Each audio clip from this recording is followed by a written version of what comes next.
of Shivaji group of institution. पिछले lecture में आप लोगों ने नाइट्रिक अम्ल की ऑक्सीकारक गुण की अभिक्रियाएं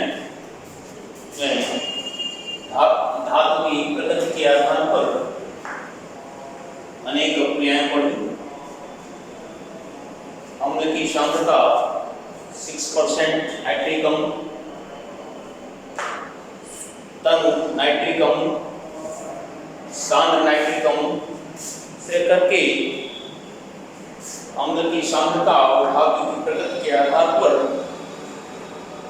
अनेक ऑक्सीकारक गुण की अभिक्रियाएं पढ़ी। आज के लेक्चर में आप लोग अमोनिया का औद्योगिक निर्माण बाय हैबर अर्थात अमोनिया निर्माण की हैबर विधि का अध्ययन करेंगे। औद्योगिक निर्माण का अर्थ होता है बड़े पैमाने में कोई भी चीज जब अधिक मात्रा में बनाना होता है तो उसे औद्योगिक स्तर पे बनाया जाता है, इंडस्ट्रियल प्रोसेस। तो आइए अमोनिया निर्माण का अमोनिया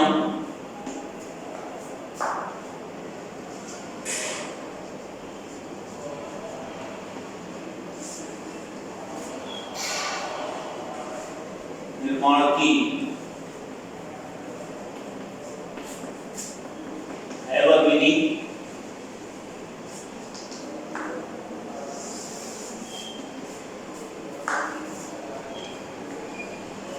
इसमें सर्वप्रथम कोई भी औद्योगिक विधि होती है उसमें सबसे पहले उसका सिद्धांत लिखा जाता है।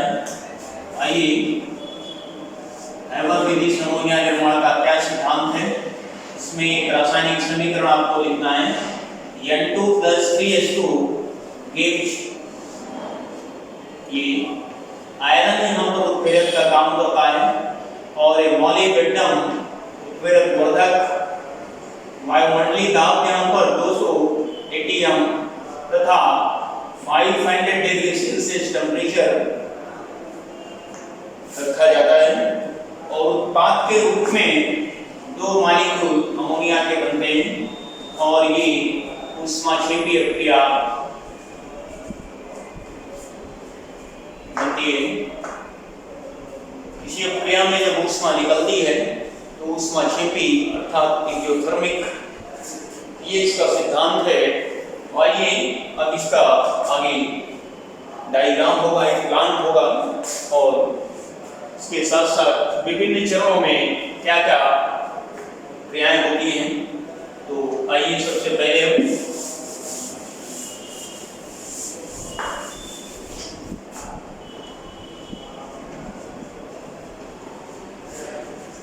हैबर विधि से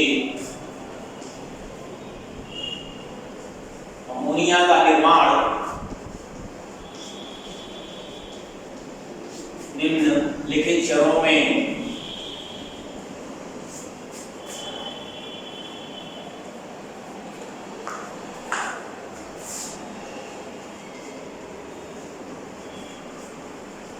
होता है। सर्वप्रथम यहाँ डायग्राम भी आप बनाएंगे और उसके नीचे ही चीज लिखेंगे। पहला चरण आता है चित्र में, आप ध्यान दें इधर ये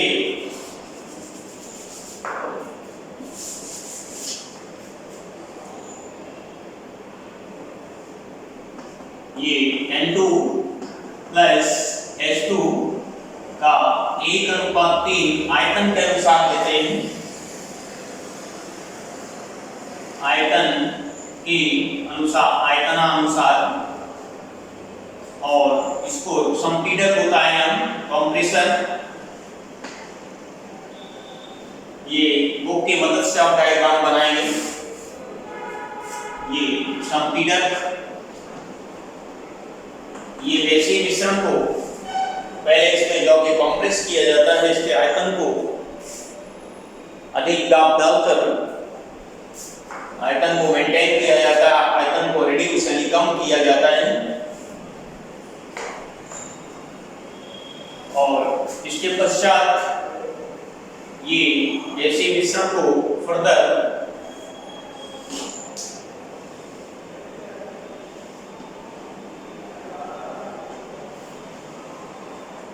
शोधन कक्ष में भेजते हैं। यहाँ पर ये इस तरह से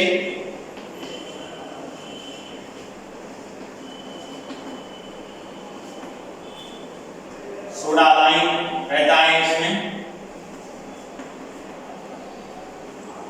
सोडा लाइन NaOH और कैल्शियम ऑक्साइड का मिश्रण भरा रहता है।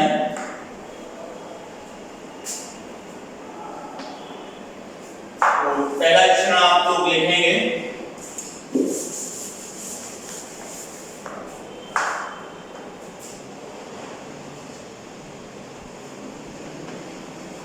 संपीड़क कंप्रेसर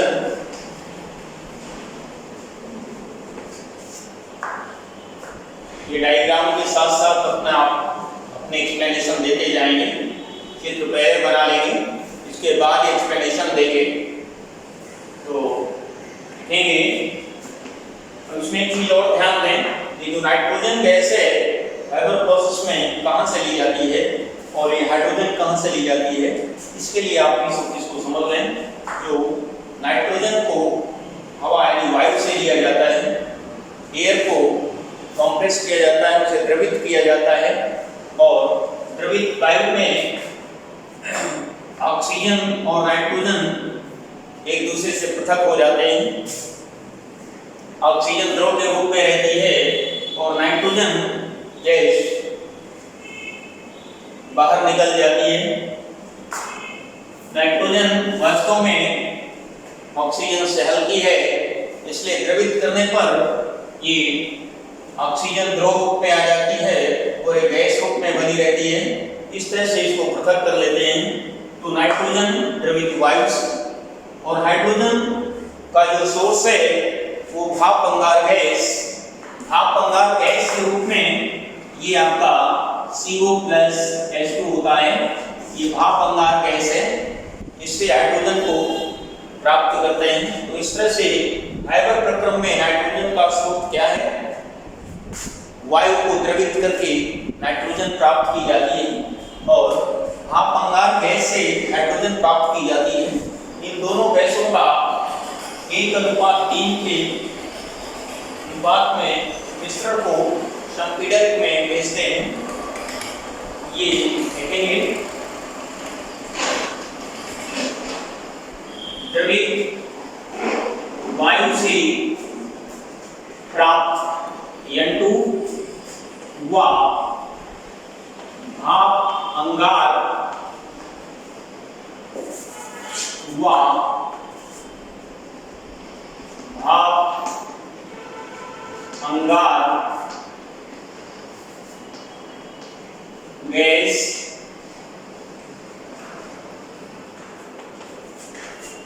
से प्राप्त हाइड्रोजन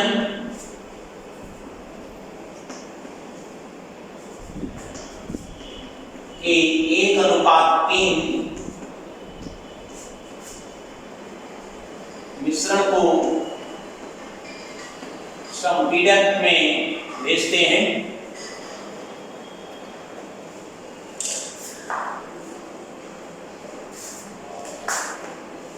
संपीड़क में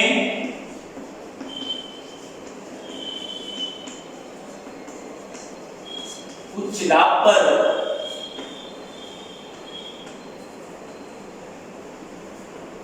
गैसीय मिश्रण को संपीड़ित किया जाता है।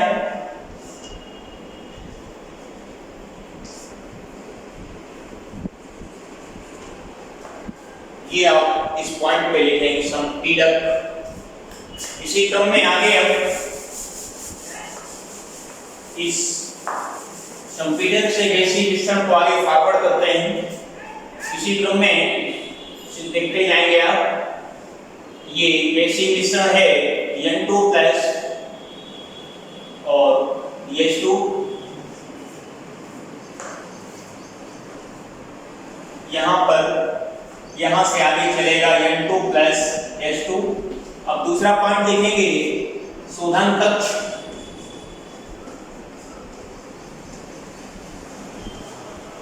शोधन कक्ष प्यूरिफिकेशन चैम्बर।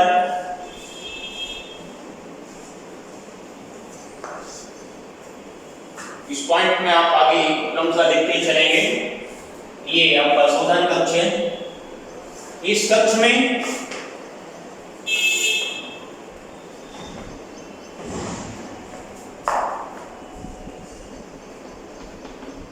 सोडा लाइम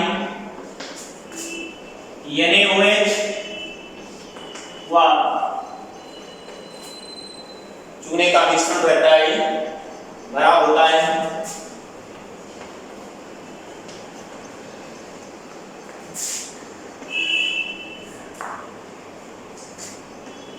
यहां पर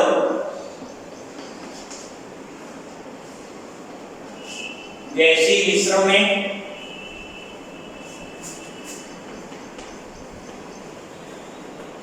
उपस्थित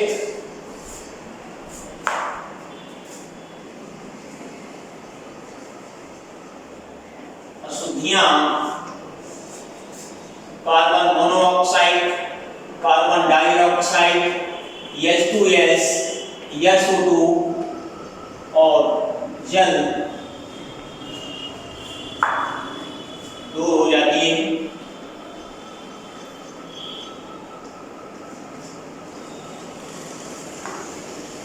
ये बात आप इस पॉइंट पे लिखेंगे। इसी क्रम में अब ये शुष्क एवं शुद्ध, इसको शोधन एवं शुष्कन कक्ष पूरा। अब आगे लिखेंगे क्रम में तीसरा पॉइंट उत्प्रेरक कक्ष कैटालिटिक चैम्बर।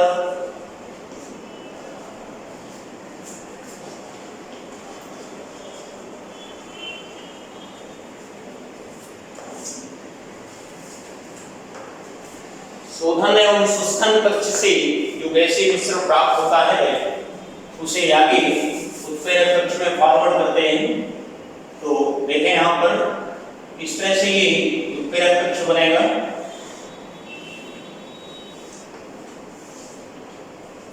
इसमें Fe उत्प्रेरक के रूप में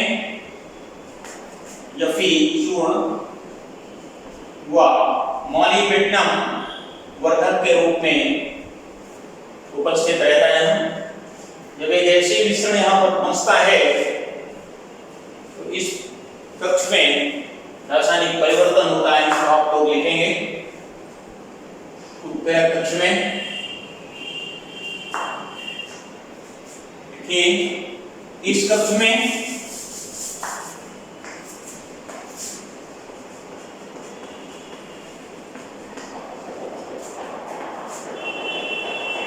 N2 प्लस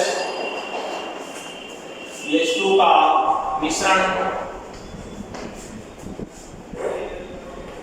Fe चूर्ण यहाँ पर उत्प्रेरक का काम कर रहा है। उत्प्रेरक तथा मॉलिब्डेनम वर्धक की उपस्थिति में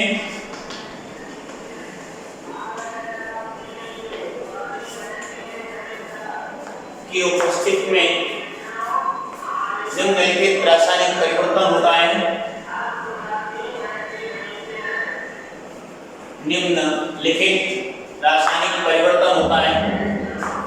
ये रासायनिक परिवर्तन आप लोग लिखेंगे।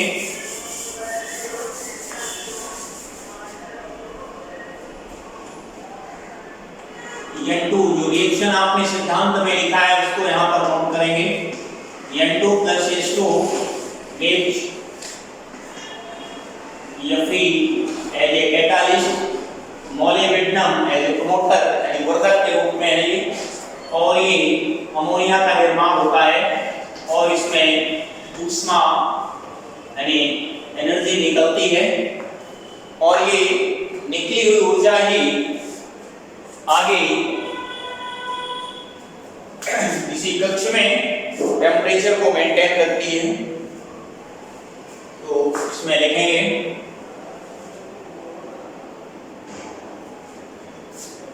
इस क्रिया में इस रासायनिक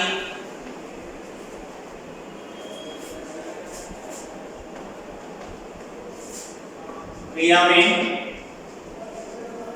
मुक्त ऊष्मा कक्ष की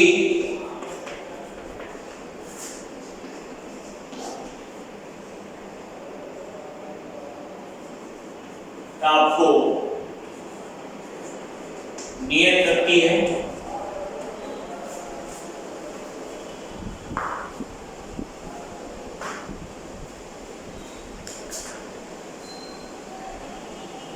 इस तरह से उत्प्रेरक कक्ष में ये परिवर्तन होता है और अब इसी क्रम में आगे इस गर्म गैसीय मिश्रण को कंडेंसर में भेजते हैं।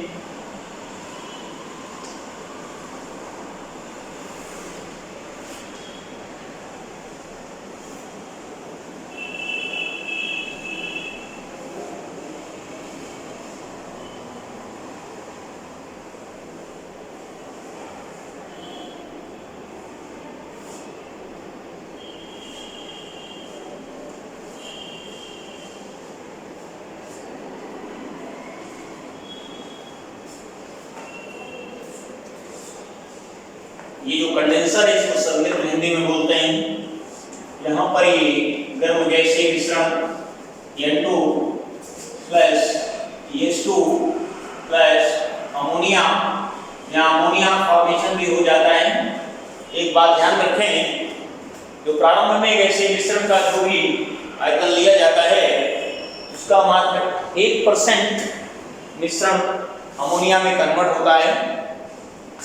अब जो इसमें से 99% अमोनिया N2 प्लस H2 बचता है उसको फिर से एक परिसंचरण तंत्र के माध्यम से पुनः इसे उत्प्रेरक कक्ष में भेजते हैं। ये रिसर्कुलेशन सिस्टम है, इसमें एक चक्रीय प्रक्रम होता है। यहाँ ब्रेकिंग डालेंगे संघनित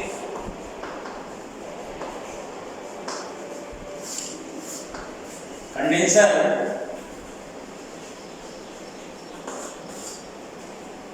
ये उत्प्रेरक कक्ष से जो गर्म गैसीय मिश्रण प्राप्त होता है लिखेंगे उत्प्रेरक कक्ष से प्राप्त गर्म गैसीय मिश्रण को गैसीय मिश्रण में N2 plus H2 plus NH3 रहता है। इस चैम्बर में रिएक्शन होता है तो N2 और H2 की क्रिया से अमोनिया बनती है और ये जैसा कि भी आपको बताया केवल प्रारंभ में जो मिश्रण का आयतन लिया जाता है उसका मात्र 1% ही अमोनिया में कन्वर्ट होता है और इस तरह से गर्म गैसीय मिश्रण को आगे फॉरवर्ड करते हैं। ये कंडेंसर है, इसमें ये जो ट्विस्टेड दी गई है ट्यूब अंदर, इसका कारण है कि जब कोई चीज अब गैसीय मिश्रण चलता है यदि सीधे स्ट्रेट जाएगा तो गैसीय मिश्रण फास्ट मूवमेंट है यानी जल्दी से बाहर निकल जाएगा, प्रॉपर कूलिंग नहीं होगी, इसलिए इसमें ट्विस्ट दिया गया है, मुड़ा हुआ है। इस तरह गर्म गैसीय मिश्रण रुक के चलता है, धीरे धीरे ठंडा होता हुआ आगे बढ़ता है और अल्टीमेटली ये गैस में जो अमोनिया है ये द्रवित हो जाती है। ये अमोनिया द्रव के रूप में आ जाती है। द्रव अमोनिया है उसको नीचे कलेक्ट कर लिया जाता है और इसमें से इस जो गैसीय मिश्रण आता है उसको एक परिसंचरण है परिसंचरण पंप कहा जाता है, रिसर्कुलेटरी पंप। और इस तरह से चित्र आप लोग बुक से बनाएंगे, देखेंगे और उसकी सहायता से। तो संघनित्र के बारे में पहले थोड़ा लिख लें। मिश्रण को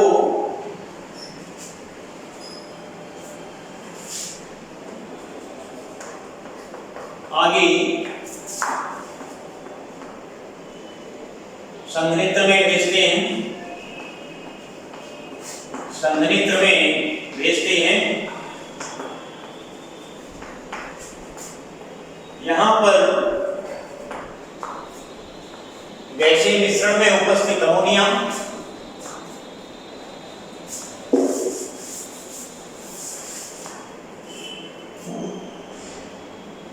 यहां पर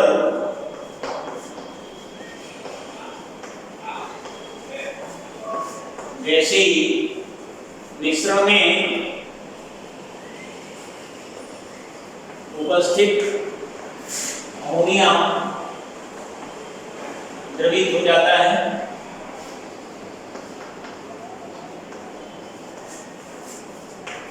जिसे संघनित्र के नीचे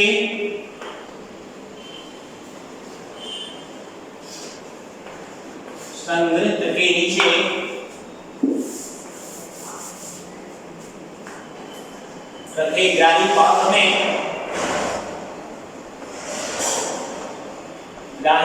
में एकत्रित कर दिए जाते हैं।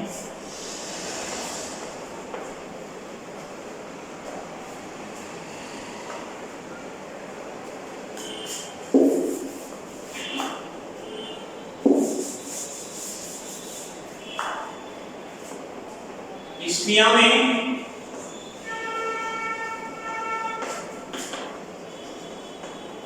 प्रारंभिक आयतन का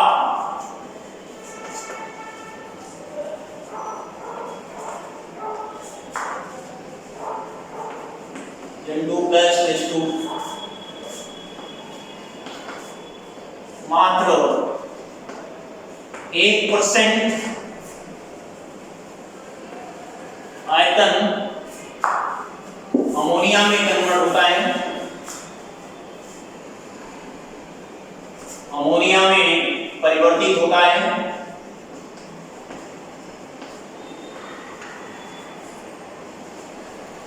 तो ये था संघनित्र में क्या परिवर्तन हो रहा है।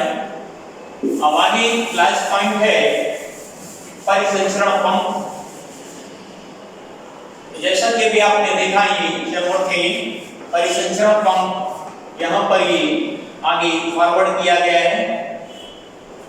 यहाँ पर बना होगा, आपको बुक की हेल्प से आप डायग्राम बनाएंगे और जो भी लेक्चर आप लोग पढ़ा करें इसको एक बार बुक से जरूर कंसल्ट करें और इसके बाद फिर से नोट करें। तो परिसंचरण पंप में शेष गैसीय मिश्रण N2+H2 को भेजते हैं, अमोनिया यहाँ पर एकत्रित हो जाती है। अब इस मिश्रण को फिर वापस इस उत्प्रेरक कक्ष में वापस लाते हैं। यहाँ पर N2+H2 इस तरह से यहाँ फिर यहाँ से फिर फॉरवर्ड किया जाता है N2+ अमोनिया। तो लिखें परिसंचरण पंप।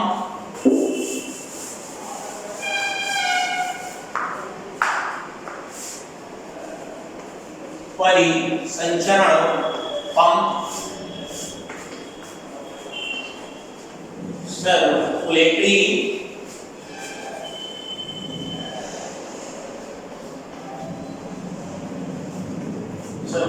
पंप संघनित्र से प्राप्त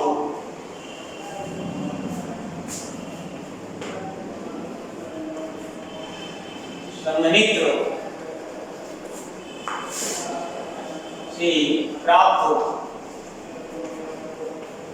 N2H2 के मिश्रण को पुनः पंप के द्वारा वापस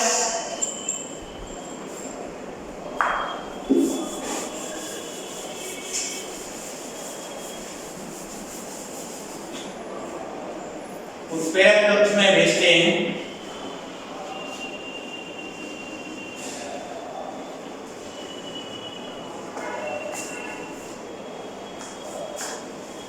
इस प्रकार यह प्रक्रम तब तक चलता रहता है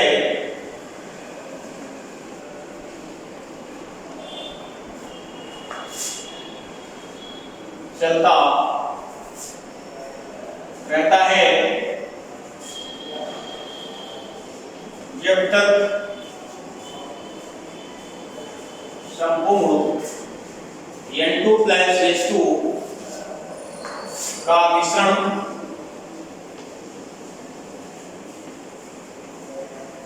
अमोनिया में परिवर्तित नहीं हो जाता। तो ये था हैबर विधि से अमोनिया का निर्माण कैसे करते हैं, क्या परिवर्तन होते हैं, कौन कौन से विभिन्न चरण हैं। इसमें आप चित्र बना के उसके साथ इसकी व्याख्या करेंगे और इसको आप ये प्लान क्वेश्चन के रूप में आता है बोर्ड में, इसे आप ठीक से तैयार करेंगे और जो भी दिक्कत हो आप कांटेक्ट कर लिया करें। और आगे के लेक्चर में हम आपको कल अमोनिया के रासायनिक गुण बताएंगे, उसके उपयोग क्या है और उसका रासायनिक परीक्षण क्या है। Thank you.